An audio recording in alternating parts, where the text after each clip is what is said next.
तो कुल मिलाकर महाकुंभ के दर्शन आप कर लीजिए, क्योंकि वैभव की ये तस्वीरें और आज के बाद से इन वैभव की तस्वीरों को देखने के लिए आपको 12 साल का लंबा इंतजार करना पड़ेगा, जिस बात का जिक्र अभी अवधेश कर रहे थे। और इसीलिए तो यहां पर श्रद्धालुओं का सैलाब है जो उमड़ रहा है। सड़क के रास्ते फिलहाल ट्रैफिक बंद कर दिया गया है, व्हीकल्स की एंट्री पर बैन है। और ऐसे में रेलवे स्टेशन वहां का क्या हाल है, जरा जल्दी से मोहम्मद मोइन के पास लेकर चलेंगे दर्शकों को। जानते हैं मोहम्मद मोइन से अभी का अपडेट क्या है। मोहम्मद मोइन, देखिए, आपको बता दें कि इस वक्त हम उस रास्ते पर मौजूद हैं जो रेलवे स्टेशन से निकलकर महाकुंभ क्षेत्र की तरफ जाता है। पहले तस्वीरें दिखा देते हैं, और जो तस्वीरें हैं, तस्वीरें शायद पूरी कहानी को खुद ही बयां कर देंगी। ये जितने भी रास्ते संगम की तरफ जा रहे हैं, सब इसी तरह से श्रद्धालुओं की भीड़ से पटे पड़े हुए हैं। बड़ी संख्या में जो श्रद्धालु हैं वो लगातार संगम तट की तरफ बढ़ते जा रहे हैं।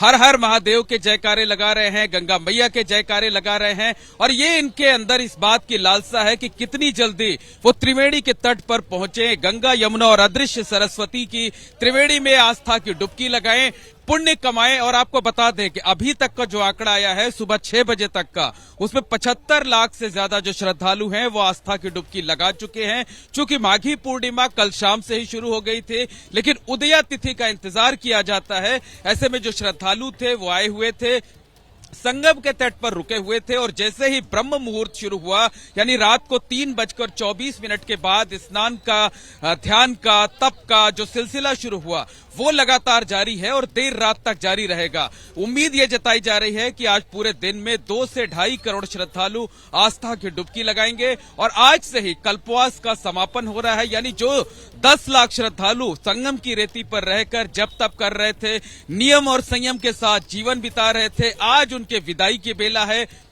ज्यादातर जो कल्पवासी हैं वो आज से वापस होना शुरू हो जाएंगे।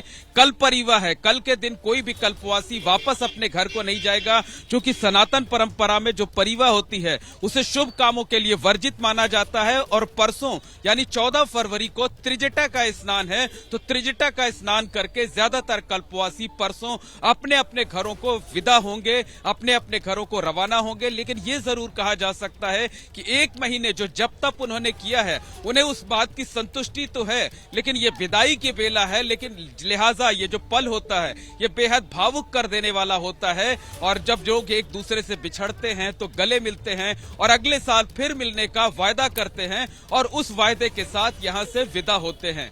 कल्पवास के बारे में बता दें कि कुंभ का आयोजन देश में 4 जगहों पर होता है, लेकिन कल्पवास सिर्फ और सिर्फ प्रयागराज में संगम के तट पर होता है, कुंभ में होता है, माघ मेले में होता है। और पौराणिक मान्यताएं ये हैं कि जो भी लोग लगातार 12 सालों तक कल्पवास करते हैं उन्हें जीवन मरण के बंधन से मुक्ति मिल जाती है, यानी उन्हें मोक्ष की प्राप्ति हो जाती है, उनका पुनर्जन्म नहीं होता है। तो इसी कामना के साथ, मोक्ष की कामना के साथ प्रयागराज में तकरीबन 10 लाख संत महात्माओं और श्रद्धालुओं ने कल्पवास किया था। और आज उस कल्पवास की पूर्णाहुति का दिन है। माघी पूर्णिमा का स्नान लोग कर रहे हैं और इसके बाद धीरे धीरे अपने घरों को वापस होने लगेंगे।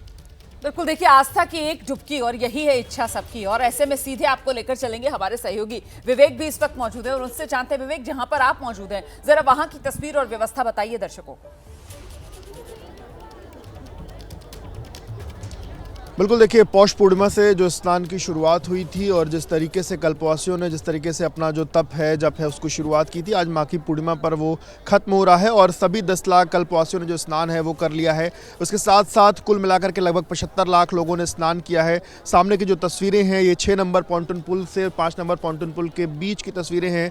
गंगा का किनारा है और लोग यहाँ पर आस्था की डुबकी लगाते हुए आपको दिख रहे हैं। आपको बता दूँ कि ये इस बार प्रशासन ने लोगों की आवाजाही को लेकर के, ट्रैफिक मैनेजमेंट को लेकर के जो व्यवस्थाएं की हैं, उस बाबत इस तरीके की व्यवस्थाएं की गई कि जो जिस तरफ है वो इसी तरफ स्नान कर ले, जिससे कि कोई भी अव्यवस्था ना फैले और लोग आसानी से स्नान करके अपने घरों को वापस जा सकें। सामने की तस्वीरें आप देखिए तो श्रद्धालुओं का जो जत्था है वो एक तरफ से दूसरी तरफ आपको जाता हुआ दिखाई देगा। और ये कल शाम से ही ऐसी तस्वीरें लगातार यहाँ पर देखने को मिल रही हैं। और ट्रैफिक व्यवस्था को लेकर के जो तमाम अलग अलग नियम बनाए गए हैं उससे फिलहाल व्यवस्थाएं यहाँ पर सुलभ दिखाई दे रही हैं।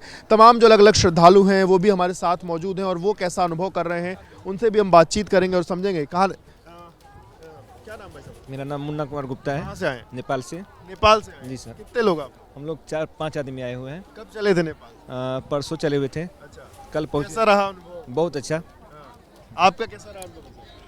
अनुभव तो बहुत अच्छा रहा है, लेकिन भीड़ की संख्या बहुत ज़्यादा में है। भीड़ ज्यादा है। जी जैसे आपको पुनगन से औरों को भी तो घुमाना है। हाँ, सबको आना तो है सबको। कैसा रहा अनुभव? हर हर गंगे हर हर गंगे। बहुत अच्छा अनुभव रहा और प्रयागराज में गंगा जी का दर्शन कर और इसमें डुबकी लगाकर बहुत अच्छा लगा। बहुत बढ़िया, बहुत बढ़िया। बहुत अच्छा लगा, बहुत अच्छा लगा सर। कासगंज से, जिला कासगंज से आए हैं सर हम। जिला जी जी सोरों जी। बहुत अच्छा। कासगंज बहुत अच्छा, बहुत अच्छा। नहीं मेरे गाड़ी जय श्री राम। आप लोग कहाँ से? अचलगंज से, उन्नाव से। अच्छा, कैसा रहा अनुभव? बहुत अच्छा, बहुत बढ़िया इंतजाम, बहुत बढ़िया है। अच्छा लगा। ज्यादा पैदल तो नहीं चलना पड़ा? नहीं पैदल नहीं चलना पड़ा। सुविधाएं बहुत अच्छी हैं, बढ़िया, बहुत अच्छी सुविधा है।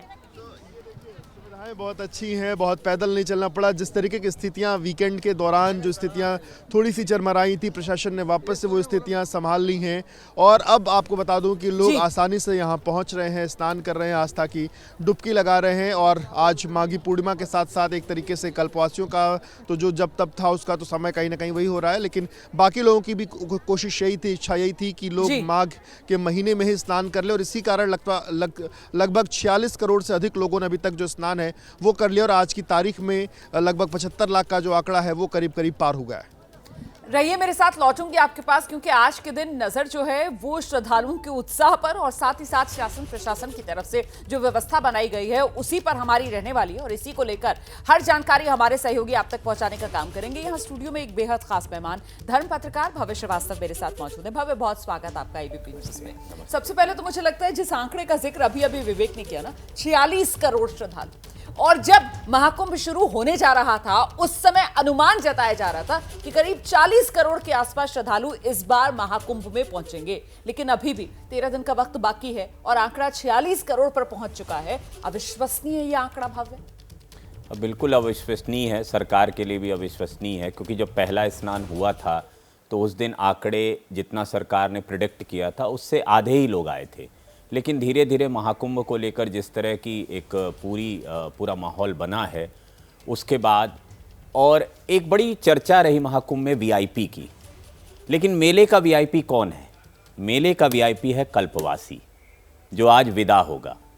मेले का वीआईपी इसलिए है क्योंकि 10 लाख कल्पवासियों ने इस महाकुंभ मेले में कल्पवास लिया। कल्पवास पता है, जैसे हमारे साथी बता ही रहे थे, कि पौष माह के 11वें दिन से शुरू होके माघ माह के 12वें दिन तक, यानी 1 महीने का पूरा कल्पवास होता है और वो कठिन प्रक्रिया होती है। उसमें होता क्या है, विस्तार से बताइए। हाँ, अगर आप कल्पवास के बारे में जानना चाहेंगे तो कल्पवास के बारे में पद्म पुराण में कहा गया है कि 21 नियम फॉलो करने होते हैं। महर्षि दत्तात्रेय ने कहा है 3 बार स्नान करना होता है और उन 21 नियम इतने कड़े होते हैं। सत्य वचन बोलना होता है, ब्रह्मचर्य का पालन करना होता है, इंद्रियों पर नियंत्रण करना होता है, 3 बार जाके स्नान करना होता है। जौ के दाने जब कल्पवासी आते हैं, और इस बार मेले के कुछ सेक्टर्स में कल्पवासी रह रहे थे, जौ के दाने बोने होते हैं और 1 महीने में जौ के दाने जब वो बड़े हो जाते हैं, जैसे नवरात्रि में 9 दिन में लोग बोते हैं, तो उनको गंगा में विसर्जित करते हैं। फिर एक त्रिजटा स्नान की बहुत अच्छी परंपरा है।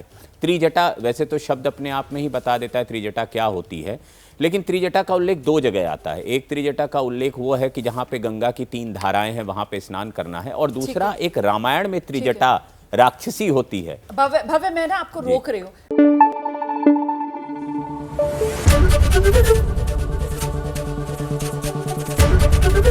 एबीपी न्यूज आपको रखे आगे।